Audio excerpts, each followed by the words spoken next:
বল্টু আর তার বউ টুনির বিয়ে হয়েছে মাত্র 2 বছর। এখনও তাদের মধ্যে মাঝে মধ্যে তুমুল ঝগড়া হয়, আবার পরক্ষণে মিলও হয়ে যায়। তবে টুনি একটু বেশি সোশ্যাল মিডিয়া পাগল। জীবনের সব ছোটোখাটো ঘটনা ফেসবুকে শেয়ার করা তার প্রতিদিনের অভ্যাস। একদিন বিকেলে অফিস থেকে ফিরে বল্টু সোফায় বসে একটু জিরোচ্ছিল। টুনি তখন রান্নাঘরে রাতের রান্না করছিল। হঠাৎ বল্টু ফোনে ফেসবুকের একটা নোটিফিকেশন এলো। বল্টু দেখলো তার বউ টুনি ফেসবুকে একটা আবেগঘন স্ট্যাটাস দিয়েছেন। আমার মনটা ভীষণ খারাপ। বিয়ের পর থেকে কেউ আমাকে একটুও ভালোবাসে না। এই সংসারে আমার কোনো দাম নেই। একা একা রান্নাঘরে চোখের জল ফেলছি, কেউ একটু সান্ত্বনা দেওয়ারও নেই। বল্টু তো এই স্ট্যাটাস দেখে পুরো আকাশ থেকে পড়ল। সে ভাবল, আরে আমি তো মাত্র অফিস থেকে আসলাম, কোনো ঝগড়াও হলো না, তবে টুনি এমন স্ট্যাটাস দিল কেন?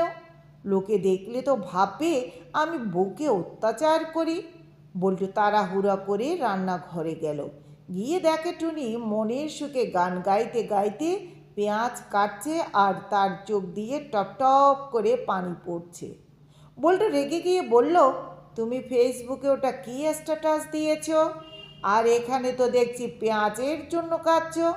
টুনি মুখ বাঁকিয়ে বলল, তাতে আপনার কি?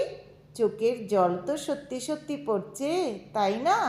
আর লাইক কমেন্ট পাওয়ার জন্য একটু গুছিয়ে লিখতে হয়, বুঝলেন? বল্টু মনে মনে ভাবল, আচ্ছা দাঁড়াও, তোমার লাইক পাওয়ার মজা আমি বের করছি। সে ড্রয়িং রুমে ফিরে এসে নিজের ফেসবুক প্রোফাইল থেকে টুনিকে ট্যাগ করে একটা পাল্টা স্ট্যাটাস দিল।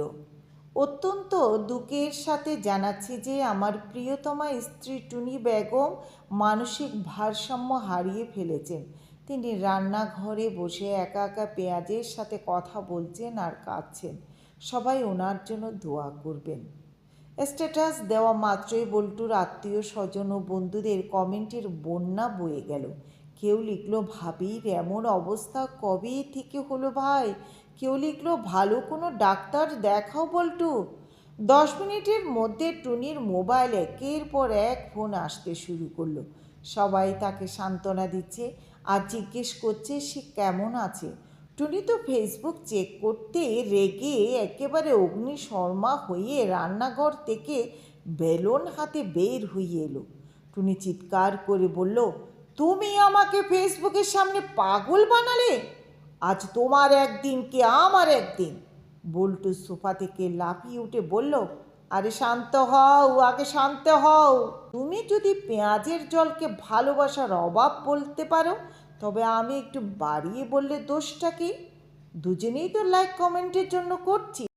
টুনি বেলুন উঁচিয়ে বলল, লাইক কমেন্ট তো অনেক পেয়েছো, এবার এই বেলুন দিয়ে তোমার পিঠে যে লাভ রিয়েক্ট পড়বে সেটার জন্য প্রস্তুত হও।